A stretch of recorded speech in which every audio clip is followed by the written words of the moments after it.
My husband loves bagpipes. I know. Oh my gosh. This is great. So we're mine. Yeah. Pipes and drums. Pipes and drums. It's pipes and drums.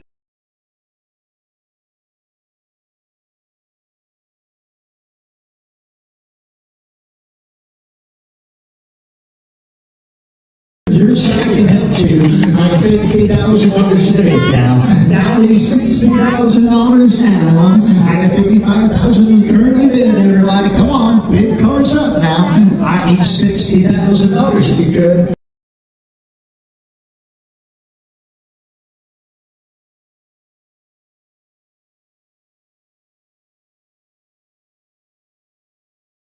Happy Wednesday, Squaddies, and welcome back to the channel. Today we've got another interesting story, so pull up a chair and let's get into it. Squaddies, let me ask you something. If Meghan is supposedly irrelevant, why are people still talking about what she wears? Seriously, we've heard it all before. Meghan has disappeared, nobody cares, her influence is finished, she needs the palace to stay relevant. Okay then, explain Canada. Meghan steps out with Harry at the David Foster Foundation Gala. No palace balcony, no royal schedule, no Buckingham Palace machinery, just Meghan. She's wearing a stunning navy Greta Constantine gown, and then Vogue takes notice. Hello. That's the funny part. People spend years saying Meghan has no influence, then the moment she steps out looking fabulous, everybody suddenly wants to know, who designed that dress? Squaddies, make it make sense. Because this isn't just about a beautiful gown, it's about Meghan creating a fashion moment without the royal machine behind her. She's not attending a state banquet, she's not standing on a balcony, she's in Canada supporting friends and a charitable foundation, and people are still watching. If Meghan's relevance came entirely from being a working royal, shouldn't that attention have disappeared when she left? But it didn't. She moved on, people still watch. She appears at an event, people still talk. She wears a dress, suddenly everybody becomes a fashion critic. And that's because Meghan has something you can't manufacture with a title, presence.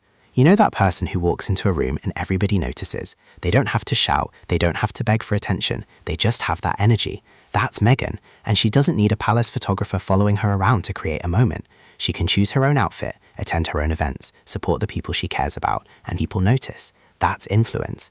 So when somebody says Meghan has lost her star power, I have one question. Lost it where? Because the cameras can still see her, fashion publications can still see her, fans can still see her, and apparently even the people who claim they don't care about her can still see her, because they keep talking about her. At this point, I'm like, baby, that's not irrelevance, that's free advertising. And Meghan doesn't even need to respond, she just shows up, and suddenly everybody has something to say. That's why this Vogue recognition matters. It shows that Meghan's appeal isn't locked inside a royal institution. She can create attention on her own terms. The palace didn't invent her presence, the palace doesn't own it, and the palace certainly can't switch it off.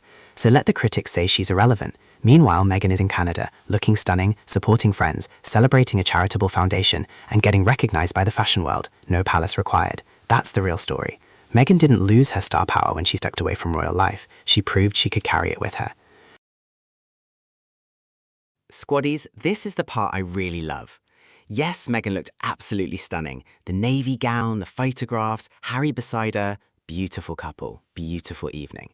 But let's go beyond Meghan looked good. Meghan was attending a major gala in Canada. So what does she do? She chooses a Canadian designer, Greta Constantine. Now tell me that's not a lovely touch.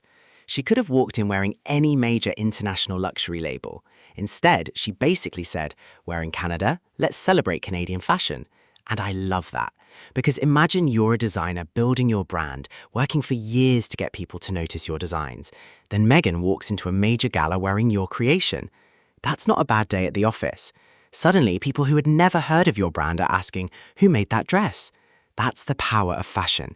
And that's why Meghan's choice is more interesting than simply saying, nice dress. Anybody with enough money can buy an expensive outfit, but knowing what to wear, where to wear it, and why it matters, that's different. Meghan understood the assignment. She's in Canada, she's attending an event connected to Canadian friends and a Canadian foundation, so she wears a Canadian label. Simple. And honestly, Squaddies, regular people understand this. When you visit somewhere, you want to show respect for the place. You support local businesses, you try the local food, you buy something made there. You're basically saying, I'm here with you, not just here for myself. That's what I see in Meghan's fashion choice. She didn't just arrive in Canada and treat it like another red carpet. She made the location part of the story. And when you're Meghan, that choice has a much bigger reach. If you or I wear a local designer, maybe 3 people notice. Meghan wears a Canadian label at a major gala, thousands, potentially millions see it. That's a serious spotlight for a designer. So this isn't just another celebrity fashion moment. There's a business side, there's a creative side, there's a local industry side. The designer gets exposure, Canadian fashion gets attention, and Meghan gets to look fabulous while doing it. Everybody wins. Squaddies, this is where the story gets really interesting. Because we've heard the same argument for years. Harry and Meghan are only famous because they're royal. Okay, let's test that theory. Take away the palace. Take away the royal diary. Take away the balcony, the official invitations, the royal photographers, and all that machinery. Now what? There's still Meghan. And apparently, that's enough to get people talking. Look at what happened in Canada. Meghan wasn't at Buckingham Palace. She wasn't attending a state banquet. She wasn't surrounded by royal ceremony. She was at a charity gala with Harry, wearing a stunning navy Greta Constantine gown. That's it. No crown, no tiara, no palace announcement saying, "Attention everyone, Meghan has entered the building." And yet, people noticed. The fashion world noticed. Fans noticed. The cameras noticed. Suddenly, we're talking about the dress, the designer, and the entire appearance. Now, Squaddies, if Meghan's only source of relevance was being a working royal, shouldn't that attention have disappeared when she stepped away? Wouldn't everybody have moved on? But they didn't. Because Meghan left the royal machine, but she took her own star power with her. Think about regular life. We all know someone who only seems important because they're standing next to the boss. Take the boss away and suddenly, who are you again? But then there's that other person who walks into a room and everybody knows them. No fancy title, no big office, no special treatment. They simply have presence. That's influence, and Meghan has that. She doesn't need somebody standing behind her explaining why she matters. She shows up, people look, that's it. And what's funny is how little she actually has to do. She's not begging for attention, she's not screaming, "Please write about me." She's attending an event, supporting a charity, spending time with friends, and wearing a beautiful dress. And boom, we're talking about Meghan again. That's why I don't buy the idea that she needs the palace to remain relevant. Because once you leave a giant institution, people get to see what you can actually bring. And Meghan brought the attention with her. She brought the fashion interest. She brought the audience. She brought the conversation. And Harry did too. That's why they can still create moments without anyone from the palace organising their lives. And Squaddies, regular people understand that. Maybe you've left a job, started over, moved somewhere new, changed your life, and people expected you to fail. But sometimes you leave, and you're actually better, happier, more relaxed, more yourself. That's what I see with Harry and Meghan. They don't need to recreate their old life. They don't need to prove they're still royal enough. They're building something different. And Meghan's Canadian fashion moment fits perfectly into that. No palace approval, no royal schedule. She made her own choice. She showed up, and people talked. That's independence. So when the critics say, without the palace, Harry and Meghan are nothing, there's one problem. People are still watching, still photographing, still discussing, still commenting, still arguing. Squaddies, at this point, I don't know whether the critics are haters or unpaid members of Meghan's publicity team. Because if you really don't care about her, why are you talking about her every 5 minutes? You can't keep shouting irrelevant while making someone the subject of your entire conversation. So look beyond the dress. No palace, no balcony, no royal machinery, just Meghan. And still, the cameras turn. The fashion world notices. The conversation starts. The palace gave Meghan a platform, but it didn't create the person standing on it. Meghan was the attraction. And now she's proving she can create the moment without the machine. That's not the palace's power. That's Meghan's. Squaddies, let me tell you something. Sometimes the loudest statement isn't loud at all. You don't need a crown. You don't need a palace balcony. You don't need some giant royal ceremony with people announcing your arrival like you're walking into the Champions League final. Sometimes you just walk in, look good, feel good, enjoy yourself, and let everybody else figure it out. That's Meghan.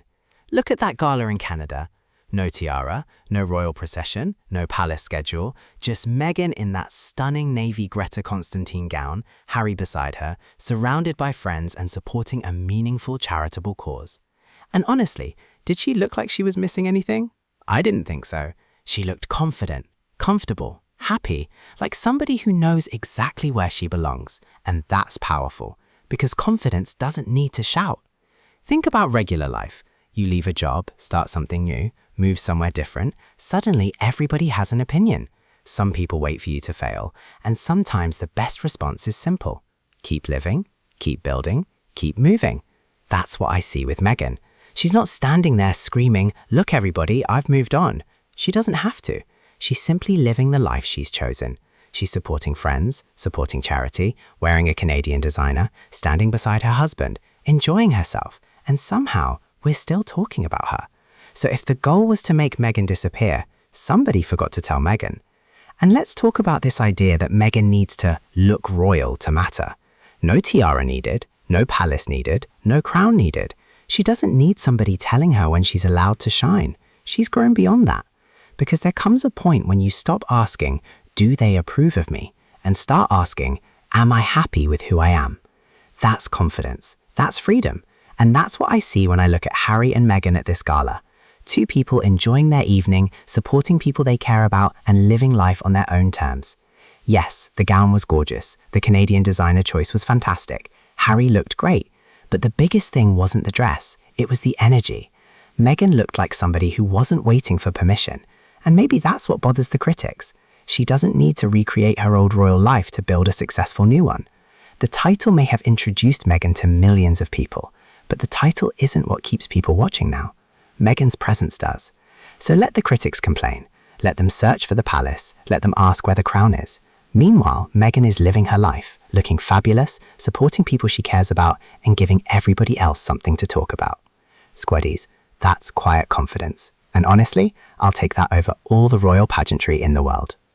Thank you all for watching. Hope you enjoyed the podcast. I am your host, Miles. Catch you all in the next video. Goodbye.